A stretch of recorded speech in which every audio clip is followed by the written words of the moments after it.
વિધાનસભા ખાતે યોજાયેલ પ્રેસ કોન્ફરન્સમાં ગુજરાત વિધાનસભા કોંગ્રેસ પક્ષના નેતા અમિત ચાવડાએ જણાવ્યું હતું કે ગુજરાતની જનતા મોંઘવારીમાંથી રાહતની રાહ જોઈને બેઠી છે।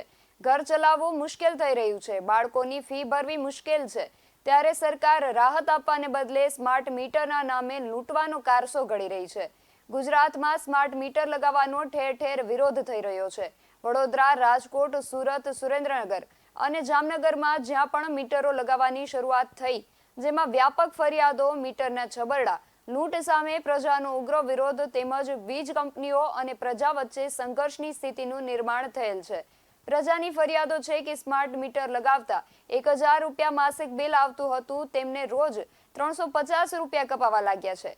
2 મહિનાનું બિલ 4500 આવતું હતું, એના બદલે 20 દિવસમાં 4000 રૂપિયાનું રિચાર્જ પૂર્ણ થઈ ગયું છે। સ્માર્ટ મીટરનો વિકલ્પ કેમ નહીં? સ્માર્ટ મીટર ફરજિયાત શું કામ? મોબાઈલમાં પ્રીપેડ અને પોસ્ટપેડનો વિકલ્પ હોય છે, તો સ્માર્ટ મીટરમાં કેમ નહીં? આ ઉપરાંત રિચાર્જ કરાવવા સ્માર્ટફોન જ જોઈશે। ગરીબો સ્માર્ટફોન ક્યાંથી લાવશે? સરકાર સ્માર્ટ મીટર સાથે સ્માર્ટફોન આપશે ખરા?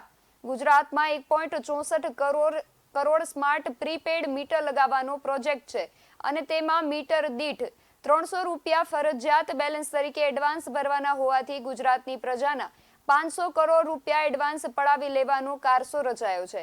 એક તરફ મોંઘી વીજળી છે, તેમાં કોઈ રાહત મળતી નથી। ગ્રાહકોને જે સુવિધા મળવી જોઈએ તે સુવિધાઓમાં કોઈ વધારો નથી થતો, પણ પોતાના માનીતા મળતિયાઓની કંપનીઓ માટે દિન પ્રતિદિન આવા તગલખી નિર્ણયો લઈ પ્રજાના ખિસ્સામાંથી લઈ ઉઘાડી લૂંટ ચલાવવામાં આવે છે, તેવા પ્રયત્નો થઈ રહ્યા છે। તેના સખત વિરોધ કરવામાં આવશે। સરકાર સ્માર્ટ મીટર લગાવવાની નીતિનો પુનઃવિચાર નહીં કરે, પ્રજા ઉપર જબરજસ્તી થોપશે, તો અમે સ્માર્ટ મીટર લગાવતા અટકાવવા માટે પ્રજાની સાથે રહીશું। સવિનય કાનૂન ભંગની લડત લડીશું અને જરૂર પડશે તો રસ્તા ઉપર પણ ઉતરી આવીશું અને ગુજરાતની જનતાના અવાજને સડકથી લઈને સંસદ સુધી પહોંચાડીશું, તેવું અમિત ચાવડાએ જણાવ્યું હતું। જાણીએ વધુ વિગત। ગુજરાતમાં ચૂંટણીઓ પૂરી થઈ, પ્રજા લાંબા સમયથી રાહ જોઈને બેઠી હતી કે મોંઘવારીમાંથી ક્યાંક રાહત મળે। બાળકોની ફી ભરવાની મુશ્કેલી છે, ગૃહિણીઓને ઘર ચલાવવાનું મુશ્કેલ છે, એમાં ગુજરાત સરકાર ક્યાંક રાહત આપે એવી લાંબા સમયથી રાહ જોતા હતા, પણ સરકારે રાહત આપવાના બદલે સ્માર્ટ મીટરના નામે લૂંટ ચલાવવાની શરૂઆત કરી છે। આજે ગુજરાતમાં જે સ્માર્ટ મીટર લગાવવાની શરૂઆત થઈ, એનો આખા ગુજરાતમાં ઠેર ઠેર વિરોધ થઈ રહ્યો છે। એક બાજુ ઘર ચલાવવાનું મુશ્કેલ હોય, બાળકોની ફી ભરવાના પૈસા ના હોય, મોંઘવારીને કારણે હેરાન પરેશાન હોય, અને ઉપરથી સ્માર્ટ મીટરના નામે લૂંટ। ગુજરાતમાં સરકારની વિવિધ જે વીજ કંપનીઓ છે, એના દ્વારા આવનારા સમયમાં 1.64 કરોડ સ્માર્ટ મીટર લગાવવાનું આયોજન છે, અને આ સ્માર્ટ મીટર માટેની જે ગાઈડલાઈન A to Z ના નામે સરકારે બહાર પાડી છે, એમાં સ્પષ્ટ ઉલ્લેખ છે કે મિનિમમ 300 રૂપિયાનું બેલેન્સ રાખવું પડે। 1.64 કરોડ મીટર લગાવવાના એટલે એટલા પરિવારોને ઘેર મીટર લગાવવાના, અને 300 રૂપિયાનું મિનિમમ બેલેન્સ એડવાન્સમાં રાખવાનું। એનો સ્પષ્ટ મતલબ છે કે સરકાર 500 કરોડ રૂપિયા આ ગુજરાતીઓ પાસેથી એડવાન્સમાં વસૂલવાનો, લૂંટવાનો કારસો છે। બીજા અનેક રાજ્યો છે જ્યાં વિપક્ષી સરકાર છે, ક્યાંક 100 યુનિટ ફ્રી છે, ક્યાંક 200 યુનિટ ફ્રી છે। સરકારે મીટર લગાવવાની સાથે સાથે જો પ્રોત્સાહન રૂપે 200 યુનિટ ફ્રી રાખીને સ્માર્ટ મીટર લગાવ્યા હોત તો આવકાર્ય છે, પણ કોઈ રાહત નહીં આપવાની, પણ સ્માર્ટ મીટરના નામે લૂંટવાના, એ આ સરકારની નીતિ હોય એવું સ્પષ્ટ જોવા મળી રહ્યું છે। આજે મોંઘવારીનો માર સહન કરેલી ગૃહિણીઓ ઘર ચલાવવું કેમનું એ મુશ્કેલીમાં છે, ત્યારે આજે જે વિરોધ ઠેર ઠેર થઈ રહ્યો છે, ત્યારે મહિલાઓ કહી રહી છે કે આ સ્માર્ટ મીટર નાખવાના નામે સરકાર આવનારા દિવસોમાં મહિલાઓના મંગલસૂત્ર વેચાવી નાખવાનો પ્રયત્ન કરશે એવું લાગી રહ્યું છે।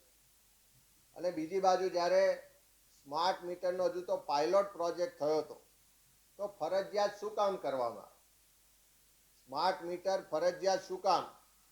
તમે પ્રજાને ઓપ્શન કેમ નથી આપતા કે મરજિયાત પણ હોઈ શકે, કે જેને સ્માર્ટ મીટર લગાવવું હોય સ્માર્ટ મીટર લગાવે, જેને સ્માર્ટ મીટર ના લગાવવું હોય એ જૂના મીટરથી પણ ચલાવે?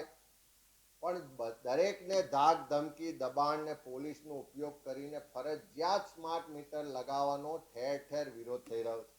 આજે વડોદરા હોય, રાજકોટ હોય, સુરત હોય કે જ્યાં જ્યાં મીટર લગાવવાની શરૂઆત થઈ, દરેક જગ્યાએ ગ્રાહકોની એક જ ફરિયાદ છે કે પહેલાં જ આ મીટરમાં છબરડા જોવા મળી રહ્યા છે, મીટરો ફાસ્ટ ફરી રહ્યા છે, એમાં જે રિચાર્જ કરાવવામાં આવે છે એ ઝડપથી કપાઈ જાય છે, પહેલાં કરતાં અનેક ગણું વધારે બિલ આવતું હોય એવું લોકોની ફરિયાદ છે. વડોદરા સહિત કેટલી જગ્યાએ ફરિયાદો મળી કે 1000 રૂપિયાનું માસિક બિલ આવતું હતું, એવી જગ્યાએ આ સ્માર્ટ મીટર લગાવ્યા તો રોજના 350 રૂપિયા જેટલા કપાય. ઘણી જગ્યાએ એવું પણ જોવા મળ્યું કે 2 મહિનાના 4500 રૂપિયાનું બિલ આવતું હતું, એના બદલે આ સ્માર્ટ મીટર લગાવવાથી લગભગ 20 દિવસમાં 4000 રૂપિયા કપાઈ ગયા. ત્યારે સરકાર આટલો બધો વિરોધ હોવા છતાં પોતાના નિર્ણય પર મક્કમ છે કે કોઈ પણ સંજોગોમાં અમે તો લગાવીને જ રહીશું, કોઈ પણ સંજોગો અમે આ લૂંટમાંથી રાહત નહીં આપીએ. તો અમારી માગણી સરકાર પાસે છે કે સરકાર સ્માર્ટ મીટરનો વિકલ્પ આપે. શું કામ સ્માર્ટ મીટર ફરજિયાત રાખ્યા છે? સ્માર્ટ મીટરમાં ટેકનોલોજીની વાત કરો છો, રિચાર્જની વાત કરો છો, તો મોબાઈલમાં પણ પોસ્ટપેડ ને પ્રીપેડના ઓપ્શન હોય છે, તો સ્માર્ટ મીટરમાં પણ પોસ્ટપેડ ને પ્રીપેડના ઓપ્શન શું કામ નથી? સાથે સાથે આમાં રિચાર્જ કરાવવું પડે. જો રિચાર્જ પૂરું થઈ જાય તો અડધી રાત્રે પણ લાઇટો બંધ થઈ જાય. બાળકોને ભણવાનો સમય હોય, રસોઈનો સમય હોય, પણ તમારા મીટરમાં જો રિચાર્જ પૂરું થઈ ગયું તો તાત્કાલિક લાઇટ બંધ થઈ જાય. અને આ રિચાર્જ કરાવવું હોય તો તમારે સ્માર્ટફોન જોઈએ. ગરીબ અત્યારે સ્માર્ટફોન ક્યાંથી લાવે? જો સરકારને લૂંટવા માટે સ્માર્ટ મીટર લગાવવા હોય તો જોડે જોડે સરકારે ગરીબોને સ્માર્ટફોન પણ આપવા પડશે. તો શું સરકાર સ્માર્ટફોન આપવાની છે?